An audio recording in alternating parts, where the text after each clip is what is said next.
Bismillahirrahmanirrahim. Assalamualaikum warahmatullahi wabarakatuh. Allahumma salli wa sallim wa barik ala sayyidina Muhammad wa ala alihi walhamdulillahi rabbil alamin. Rabbi a'udzubika min hamazati syayatin wa a'udzubika rabbi yahduruna ma ba'du. Wa rabbi shrah li sadri wa yassir li amri wa hlul 'uqdatam min lisani yafqahu qawli. Rabbi zidna ilman, rabbi zidna ilman, rabbi zidna ilman. Sadaqallahul azim. Bapak Ibu, para jamaah semua insyaallah dimuliakan Allah. Puji syukur alhamdulillah pada sore hari ini kita kembali bermuajahah walaupun lewat media sosial, lewat live streaming di Instagram, namun insyaallah mudah-mudahan kita semua selalu berada di dalam rahmatnya Allah Subhanahu wa taala. Alhamdulillah, salawat tercurahkan kepada junjungan kita suri tauladan umat, sosok manusia yang paling agung, kasihnya Allah Subhanahu wa taala, baginda Rasul sallallahu alaihi wasallam, pada seluruh keluarganya, para sahabat-sahabat, dan insyaallah kita semua para pengikutnya hingga akhir zaman. Kita berdoa kepada Allah mudah-mudahan kelak kita bisa bersama Rasulullah sallallahu alaihi wasallam di surganya Allah Subhanahu wa taala. Amin ya rabbal alamin. Baik Bapak Ibu yang insyaallah semuanya dimuliakan oleh Allah, sebelum melanjutkan kajian kitab Bidayatul Hidayah, kita menjawab pertanyaan yang masuk kepada kita. Yang pertama, Assalamualaikum Ustadz, apakah pada 10 Ramadan kita membaca doa kunut saat sholat tarawih? Apakah pada 10 Ramadan kita membaca doa kunut? Jadi doa kunut ini malah ada yang dari awal Ramadan sudah baca doa kunut. Saya sendiri dari awal Ramadan di rumah tarawih baca doa kunut. Apa? Karena dalam kondisi wabah yang luar biasa di negeri ini, kita berdoa kepada Allah. Saya baca kunut nazilah untuk mohon supaya wabah Covid diangkat oleh Allah Subhanahu wa taala. Jadi kunut itu boleh kapan baik. Yang lazim biasa kita laksanakan adalah 10 terakhir di bulan suci Ramadan. Tapi untuk saat ini karena kita sendiri sedang dilanda wabah, musibah, bala ini, kita berdoa dengan Allah. Boleh doa kunut, silahkan. Assalamualaikum Ustaz, apakah salat tahajud sebelum atau tidak tidur dan sesudah tidur dahulu itu niatnya sama? Jadi kita perlu pahami, kalau kita belum tidur itu namanya qiyamul lail. Tapi kalau kita sudah tidur dulu baru semayang, itu namanya tahajud. Wa minal laili fatahajjat bihi nafilatan lak asa iya ba'asaka rabbuka maqamam mahmuda. Jadi dari sebagian malam itu kata Allah bangun untuk melaksanakan fatahajjat bihi, salat tahajud. Jadi kalau kita tidur dulu bangun itu namanya tahajud. Niatnya usolli sunatan tahajud rakaatain. Tapi kalau kita tidak tidur dulu namanya qiyamul lail. Niatnya Ustaz ya tergantung sholat apa. Kalau sekarang kita sholat tarawih, usolli sunatan tarawih. Kalau kamu nak sholat hajat, hajat, taubat silahkan. Itu namanya qiyamul lail. Ya, kalau kita tidur dulu baru kita sholat, itu namanya sholat tahajud. Baik Bapak Ibu, para jamaah yang dimuliakan oleh Allah, kita akan membahas pelajaran berikutnya, yaitu bab tentang tata cara ibadah dan kegiatan sejak matahari terbit hingga tergelincir. Mohon maaf ya, saya tidak ada koreksi lagi tadi judul hari ini. Kita belum lanjut, masih yang kemarin part 3. Kemarin baru part 2 ya. Sekarang part 3. Kalau part 3 nggak Ustaz ganti baju, Ustaz kemarin belum ganti baju, mambu pula baju kemarin yang 3 hari ya dah, ganti dulu baju baru. Alhamdulillah Bapak Ibu yang dimuliakan Allah, karena kegiatan dari sejak matahari terbit hingga tergelincir baru sikok kita bahas kemarin, yaitu pertama adalah ciri-ciri ilmu yang bermanfaat. Jadi kesibukan kita dari mulai pagi sampai matahari terbenam lagi, yang paling utama kata Imam Ghazali adalah nuntut ilmu agama. Apa ciri-ciri ilmu itu bermanfaat? Kemarin sudah saya jelaskan. Maka sore hari ini kita masuk yang ke bab yang pasal kedua tentang kegiatan yang kita laksanakan dari matahari terbit hingga tergelincir. Yang kedua kata Imam Ghazali adalah kesibukan kedua adalah memperbanyak ibadah. Jika memang kau tidak mampu mencari ilmu yang bermanfaat dalam hal agama, maka sibukkanlah dirimu dengan berbagai macam ibadah, seperti berzikir, membaca Al-Quran, membaca tasbih, dan memperbanyak sholawat. Amal yang demikian itu akan memasukkan dirimu ke dalam derajat para ahli ibadah dan akan menyambung langkahmu dengan jejak kaum sholihin. Sehingga dengan demikian kau akan masuk ke dalam golongan orang-orang yang beruntung. Jadi Bapak Ibu yang dimuliakan oleh Allah, kesibukan kita yang kedua ini adalah banyak ibadah. Jadi kalau kita nuntut ilmu tak kuawo, nuntut ilmu tak baik, tak percaya, maka mbek bagian yang kedua. Apa itu? kita memperbanyak ibadah. Apa itu zikir, baca Quran, baca tasbih, terserah. Apapun sifatnya kita melok. Nak nuntut ilmu kita tak kuawa, tak baca. Berat rasanya, waktunya mungkin tak kati. Sudah, ambek kesibukan yang kedua kata Imam Ghazali. Apa? Kita memperbanyak berzikir. Makanya kemarin saya kasih contoh, ya. Ini saya dikasih Habib Mahdi kitab Khulasah. Mana ada yang kecil kemarin tuh? Ada ni. Yang nak dikasih sama Habib kemarin kitab Khulasah. Ini berisi zikir-zikir pagi dan petang. Mulai dari kita melek bangun tidur sampai dengan tidur lagi.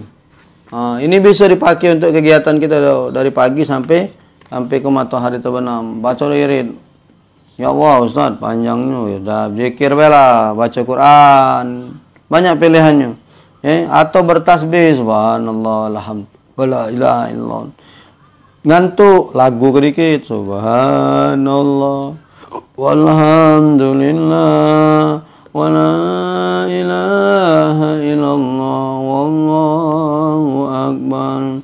Ustaz masih lesu, mbek semangat. Apa namanya tasbih gaya uje. Subhanallah walhamdulillah wala ilaha illallah wallahu akbar wala haula wala quwwata illa billahil aliyil azim. Awas jangan direkam kaget masuk bawa Jakarta pula, masuk dapur rekaman suara kita ni, ya tak? Baru tahu kamu suara aku melantunkan salah apa namanya tasbih, ya tak? Wah, saya jangan disebar-sebar ke ini, kaget laju hampir ke Jakarta, ni sungkan anak Jakarta, mak Palembang ni lah dah, katik pempek Saroh, bukan pempek Jakarta.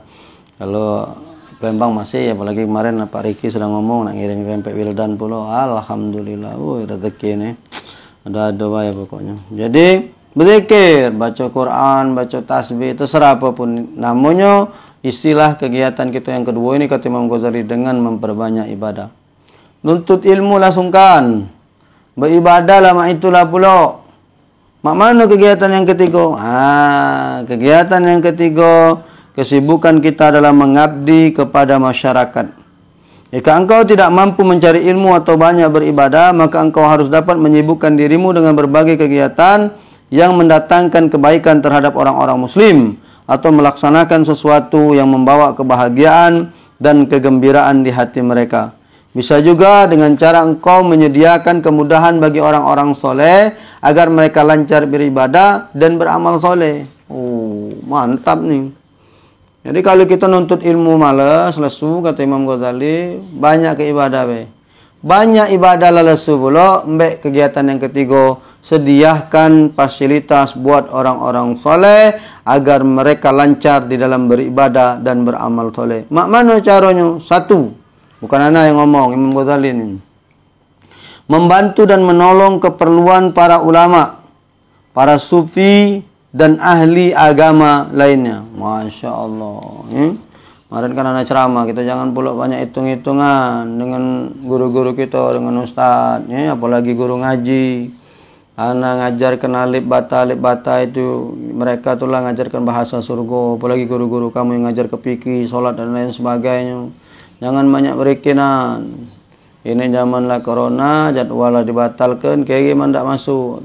Ya alhamdulillah kemarin hari ini anak dapat kiriman dari Masjid Nurul Iman. Anak ngajar rutin sana sudah berapa tahun. Ternyata jemaah sana ingat. Mudah-mudahan ada yang nonton. Anak mengucapkan terima kasih untuk Masjid Nurul Iman. Kita tak ngisi selama Covid ni anak. Libur. Tapi kirimannya masuk. Alhamdulillah. Bukan masalah duitnya kalau anak ni. Duit masih ada. Dari mana anak ceramah? Duit masih ada. Tapi kasihnya itu no. Bukan main ni kan. Kalau orang ingat dengan kita tu. Ya Allah. Rupanya dia ni nganggap kita ni guru. Ni mau kasih. Sudah ngajarkan kita ni ilmu. Alhamdulillah. Alhamdulillah. Dikirimi anak tadi duit. Ustaz, ini tanda cinta baik dari Masjid Nurul Iman. Dari pengurus. Anak ucapkan terima kasih besar kepada pengurus. Genap jajaran pengurus Masjid Nurul Iman di KM 5. Terima kasih anak. Jadi kata Imam Ghazali, bisa dengan cara kita menolong keperluan para ulama, para sufi dan ahli agama. Apa contohnya? Ada orang taat ibadah, rajin ngajar, ceramah kemana-mana. Apa kekurangan dia? Kita cukupi. Katik motor, beli ke motor. Nah, kiai, caknya kiai itu sarung, nak kulat kelir, nak ngajar. Ini kiai, ada motor dari anak. Sepanjang motor dipakai dia kulat kelir, insya Allah kamu kebagian pahalanya. Kebagian berkahnya. Inilah kalau orang pinter di situ, Pak. Ya duit beli motor berapa sen? Ya tak? Kalau kita sedekah dengan para ulama kiai yang ahli menuntut agama untuk mempermudahkan dan memperlancar mereka di dalam urusan beramal soleh, kita kebagian pahalanya. Kita kebagian berkahnya. Apalagi di masjid kita misalnya mic-nya tidak bagus. Cana nah. Ini cerita Habib Mahdi ini memang luar biasa. Ndak cana mana? Ana ceramah kemarin di live streaming. Suaranya wang panggil Habib Mahdi, ngamuk-ngamuk Habib Mahdi. Ustaz, ada yang antum ceramah suara tidak kedengaran. Udah, ini ada mic bagus sana. Ini mic yang ana pakai sekarang ini. Ini mic pemberian dari Habib Mahdi. Kita tidak tahu Habib Mahdi lagi apa sekarang, tapi mic-nya anak pakai tausiah, anak pakai live streaming, didengar bapak ibu, Habib Mahdi ngalir pahalanya. Ini kalau orang cerdas macam itu. Kalau orang pinter macam itu, ini nah HP yang dipakai sekarang ini untuk live streaming. Yang belikan HP ini, bagian dia pahalanya. Mungkin yang belikan lagi tidur sore sekarang ini. Tapi HP-nya dipakai untuk live streaming, dipakai untuk ini. Mereka anak live streaming pakai HP anak lah, kadang pakai HP padel. Agak lagi live streaming, ada yang telepon. Akhirnya dibelikan HP khusus untuk live streaming. Ini yang makin, ini yang belikan. Ini luar biasa. Ini namanya orang yang otaknya cerdas, ladang amalnya. Dia tahu ini pahala bermanfaat. Nah, ini ada sekolah lagi. Anak ajak kawan-kawan bapak ibu, ladang pahala bermanfaat. Anak bisa ngatasinya dewek. Cuman kalau kita bukakan dulu pintunya, kalau ada, kami masih kekurangan alat untuk mengedit. Ini teknisi kita, Padel, apa Mas Padel panggilannya? Apa Bang Padel? Ini Ustadz, laptop untuk ngedit-ngedit ini rusak Ustadz. Jadi kita caknya butuh PC, perangkat komputer yang untuk ngedit-ngedit ini. Insya Allah deh kita doa habis lebaran insya Allah kita beli. Nah ini ladang pahala dan ladang loka buat bapak ibu. Kenapa saya bilang ladang loka? Kamu sekali belikan PC-nya dipergunakan alat dipakai untuk ngedit ceramah. Bukan cuma ceramah nah ini. Karena ngomong sama Pak Adil, alat yang kita punya pakai deh loh untuk siapa baik. Ada majelis Pak Ustaz Topik dipakai, nak ngerekam Ustaz Anu dipakai. Bukan kita punya alat ini untuk kita baik, tidak. Ini ada kesempatan untuk Bapak Ibu sedekah perangkat komputer. Ustaz tak baca, nak belikannya galau. Melok sedekahnya baik. Sedekah kita 100, 200, 500, 1 juta, 2 juta. Tapi dipakai untuk ngedit alat ini. Bapak Ibu tetap kebagian pahalanya. Ana bagian ceramahnya, Padil bagian ngeditnya, alatnya yang dipakai, duit dari Bapak Ibu para jamaah. Ini ciri-ciri wong yang cerdas. Ciri-ciri wong yang pinter. Bagaimana mereka mampu membantu orang-orang, keperluan para ulama, para sufi, ahli agama yang lainnya, agar mereka mudah di dalam beramal soleh. Ini wong yang cerdas. Kegiatan yang kedua bisa kata Imam Al-Ghazali berusaha memberi makan kepada orang-orang fakir miskin. Makanya ana ngomong tadi masuk di pasal yang pertama tadi masih di Arab Saudi itu, Imam Sudes itu imam bahasa Arabnya merdu, Quran hafal 30 juz. Jingoklah kamu menimam tempat kita, banyaklah bacaan salah, banyak lupa. Ngapo sambil ngimam mikir ke beras habis, sambil ngimam kontrakan rumah habis, sambil ngimam ini. Dah kata yang menuinya. Kalau di Arab Saudi, berapa tahun yang lalu, Ana pernah ngantikan Syekh Adil Al-Kalbani sama Saleh Jabir ceramah di Palembang. Karena waktu itu dia pesawat delay dari Jakarta nak ke Palembang. Akhirnya Ana diminta untuk gantikan.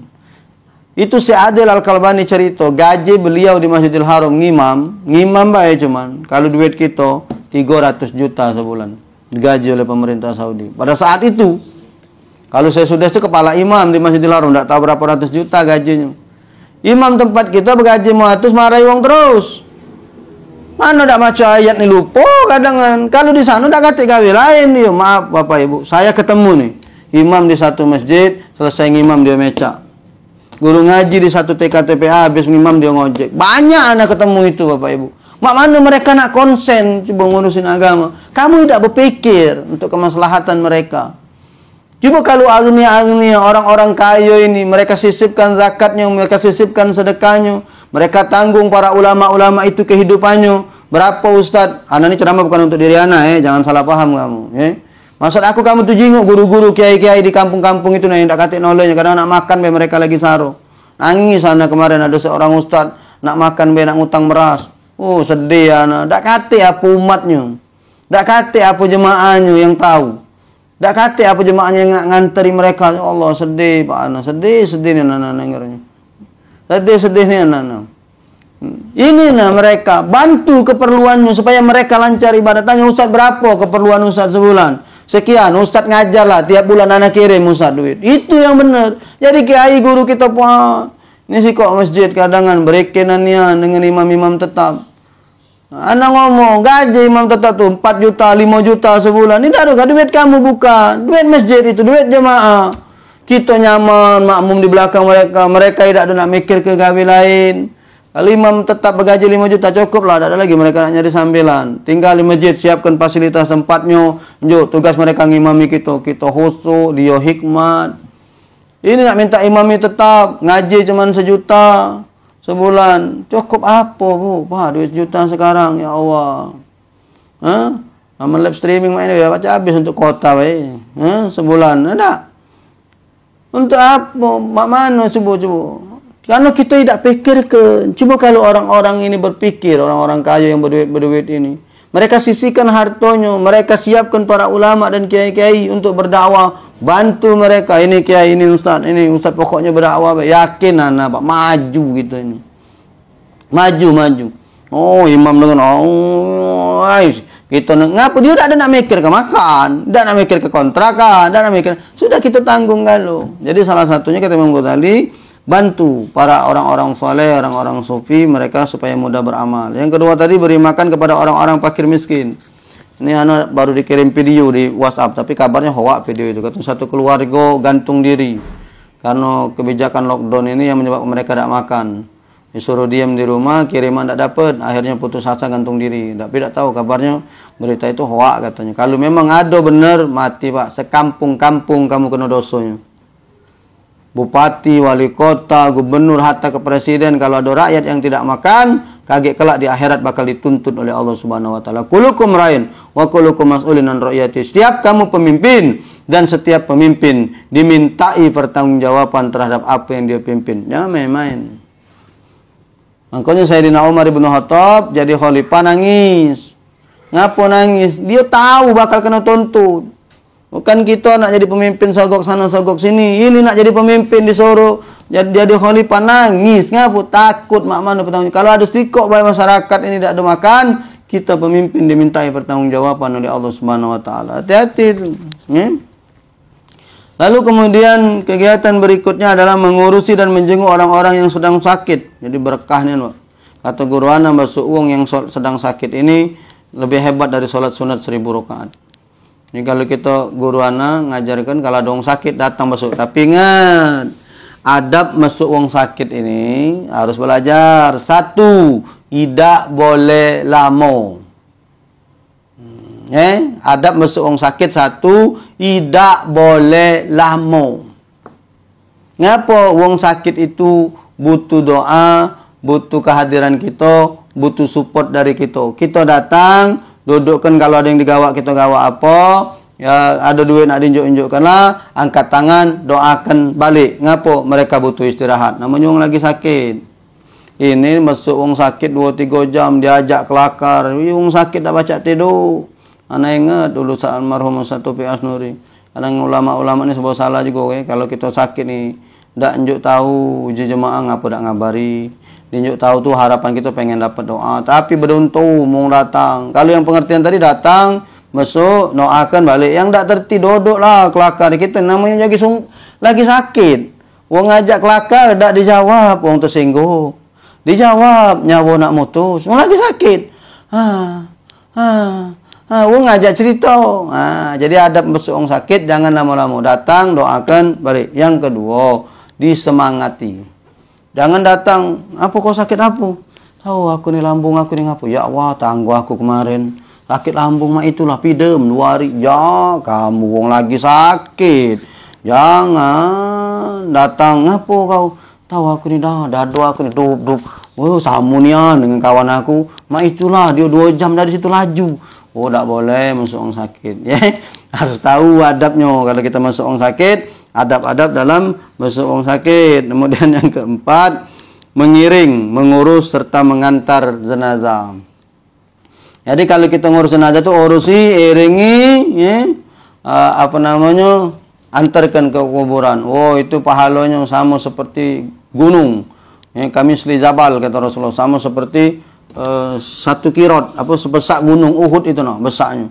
Ini kalau kita ngantar apa ziarah be, kalau kita antarkan sampai ke kuburan lagi dapat 2 gunung, kata Rasulullah. Masya Allah. Rasul sallallahu alaihi wasallam katakan, "Ma min mu'minin yu'aji'ahu bi musibatin illa kasallahu jalla bi karamati yaumil qiyamah." Tidaklah seorang mukmin yang mereka datang kepada saudaranya yang sedang tertimpa musibah, baik kematian ini tadi, kecuali nanti di akhirat Allah akan pakaikan dia dengan pakaian kemegahan di yaumul qiyamah, di hari akhirat kelak. Terakhir yang keempat, kesibukan keempat adalah mencari nafkah. Jika engkau tidak mampu terhadap semua kegiatan yang telah kami terangkan di atas, nuntut ilmu, sungkan, tak kuawo, nak berzikir, baca Quran, tak kuat, nak memfasilitasi orang soleh dalam mereka beramal soleh, nak ngejak makan fakir miskin dan lain sebagainya, duit tak kati, jangan banyak ego loka. Yang keempat, mencari nafkah dengan niat ngidupin keluarga supaya kita mencari rezeki yang halal agar kita mudah di dalam menuntut agar kita dipermudahkan untuk beribadah kepada Allah Subhanahu wa taala. Jadi mencari nafkah, mencari rezeki, mencari duit itu kesibukan yang paling terakhir, kata Imam Ghazali. Yang pertama adalah menuntut ilmu agama, yang kedua adalah memperbanyak ibadah, yang ketiga adalah mempermudahkan orang-orang soleh di dalam beribadah, memfasilitasi mereka, dan yang keempat adalah mencari nafkah. Sekarang dibalik uang, yang paling buncit keempat ini dijadikan nomor 1. Yang ana ngomong ke kemarin, ngapa dak ngaji? Ada gawe. Ngapa dak majelis? Ada gawe. Ada hal gawe yang kita omongkan tadi adalah untuk kegiatan yang paling nomor 4. Yang nomor 1-nya justru kita menuntut ilmu agama. Masya Allah. Idza marartum bi riyadil jannah bertahu, mariyadil jannah ya Rasul, qala majalisil ilmu. Kalau kalian melewati taman-taman surga, aku mampir. Rasul bertanya, ini sahabat bertanya, mariyadil jannah ya Rasul, apa ada taman surga di dunia ini ya Rasul? Qala, Rasul menjawab, ada majalisul ilmu, majelis ilmu. Ini ada wong yang sudah ada di Raudatul Jannah, sudah ada di majelis ilmu, mereka keluar. Ngapo? Alasannya ada gawe, nak nyari padahal mencari nafkah, nyari duit tadi itu termasuk urutan yang keempat. Kata Imam Al-Ghazali, ketahuilah bahwa sesungguhnya seorang di dalam memenuhi tugas agamanya terbagi menjadi 3 golongan. Golongan pertama disebut dengan salim. Apa salim? Yaitu orang-orang yang telah merasa cukup dengan melaksanakan hal-hal yang wajib dan meninggalkan seluruh maksiat. Itu golongan yang salim. Kalau bahasa kita selamat. Ini orang yang selamat. Apa itu? Mereka melaksanakan ibadah-ibadah yang wajib, mereka tinggalkan maksiat. Itu golongan salim. Golongan yang kedua, kata Imam Ghazali, ada kalanya manusia itu disebut dengan rabi. Apa itu rabi? Orang yang melaksanakan hal yang wajib, meninggalkan segala hal yang haram, lalu dia melengkapi amalia dengan melakukan amalan-amalan sunnah dan taqarrub kepada Allah. Inilah disebut dengan golongan ar-rabi. Apa rabi itu? Beruntung, kelompok yang beruntung. Yang pertama tadi selamat, laksanakan yang wajib, tinggal ke maksiat. Ini beruntung, laksanakan yang wajib, maksiat ditinggalkan, segala yang haram tidak dia gawekan, dia lengkapi lagi dengan amalia-amalia yang soleh. Itu adalah kelompok manusia yang disebut dengan ar-rabi. Dan yang ketiga, ada kalanya manusia disebut khasir, yaitu orang-orang yang meninggalkan yang wajib, atau disebut dengan golongan kelompok manusia yang merugi. Jika engkau tidak mampu menjadi orang beruntung, maka berusahalah agar menjadi orang yang selamat, dan berhati-hatilah jangan sampai engkau termasuk orang-orang yang merugi. Ketahuilah bahwa manusia dalam memenuhi hak sesama makhluk dan di dalam pokok pergaulan orang lain pun terbagi menjadi 3 kelompok. Apa kelompok pertama, kata Imam Ghazali? Ada kalanya seorang menempatkan dirinya di hadapan mereka seperti peran para malaikat Allah Subhanahu wa taala yang suci. Apa itu? Yaitu berusaha membantu kebutuhan mereka karena motivasi kasih sayang kepada mereka, karena ingin melakukan kegembiraan di dalam hati mereka. Ini kelompok malaikat. Nak nyenangkan, nak pengen bantu lillahi ta'ala. Ada kelompok kedua, menempatkan dirinya seperti keberadaan hewan-hewan dan batu-batuan. Apa itu? Mereka tidak mendapatkan kebaikan darinya, juga terhindar dari keburukannya. Dalam arti orang ini tidak bermanfaat, tidak pula datang ke bahaya. Jadi ada orang ni pecah malaikat. kehadirannya itu datangkan manfaat, bantu, nolong wong. Tapi ada kalanya seperti binatang dan batu-batuan. Ngapo dia ada dak kate dampaknya dan juga keburukannya kita tidak ngerasa. Nah, golongan ketiga ini yang kita tidak tahan. Ada kalanya seorang menempatkan diri di dalam sama manusia seperti kalajengking, ulo, binatang buas yang berbahaya, sama sekali tidak diharapkan kebaikannya dan sangat ditakuti kejelekannya. Jadi ada wong ni pecah ulo, datangnya katik manfaat, hadirnya bisa nyelakokan kita. Kalau pacak jadi malaikat. Kenapa hadir kita bisa membantu dan menolong mereka. InsyaAllah mudah-mudahan besok kita baru akan melanjutkan kajian tentang tata cara persiapan sholat. Yang nak nanya seperti biasa, silahkan tanya, jawabannya akan saya jawab di awal tayangan jam 4. Kita mulai, saya langsung menjawab pertanyaan. Dan tadi pertanyaan soal tahajud dan qiyamul lail sudah saya jawab. Masalah doa kunut juga sudah saya jawab. InsyaAllah kalau ada pertanyaan lagi, InsyaAllah kita akan jawab. Silakan masuk di DM Instagram saya, InsyaAllah nanti akan kita jawab besok sebelum pelaksanaan live. Ini saja, mudah-mudahan manfaat. Kita tutup dengan doa. Allahumma inna na'udzubika min ilmin la yanfa wa qalbin la yasha wa amalin la yurfa wa du'ain la yusma. Subhanakallahumma bihamdika asyhadu an la ilaha illa anta nastaghfiruka wa atubu ilaik. Allahumma ij'al jam'ana hadza jam'an marhuma wa tafarraqana min ba'dihi tafarraqa mubaraka ma'suma. Rabbana atina fid dunya hasanah wa fil akhirati hasanah wa qina azabannar. Wa sallallahu ala nabiyil ummi wa ala alihi washabihi wasallam. Bi fadli subhana rabbika rabbil izzati amma yasifun wa salamun alal mursalin walhamdulillahi rabbil alamin wa lakum minkum. Wassalamu alaikum warahmatullahi wabarakatuh.